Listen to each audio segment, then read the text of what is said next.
If you've added line numbers to your document, at some point you may want them turned off. Here's how to disable line numbering.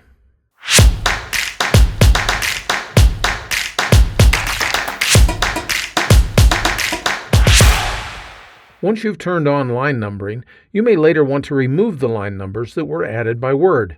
For instance, during the development of a document, you may want to have line numbers turned on, and then you want them removed for the final document. Or perhaps you've received a document from a colleague, and that document contains line numbers, and you need to get rid of them. To disable line numbering completely, the easiest way is just to jump over to the Layout tab of the ribbon right here, and notice that there's a tool over here in the Page Setup group that says Line Numbers. If I click on that, you can see that it is set for continuous line numbering. If I want to turn them off, then all I have to do is click on None. And now the line numbers have been removed from within the document.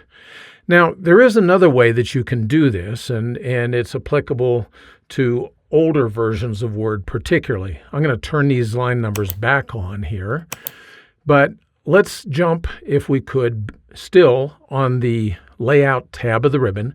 We're going to choose Line Numbers, and then we're going to choose Line Numbering Options.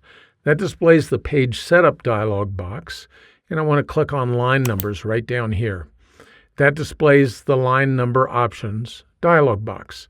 All I have to do is turn them off by clearing that checkbox where it says Add Line Numbering, and then I can click on OK and OK, and the line numbers are gone.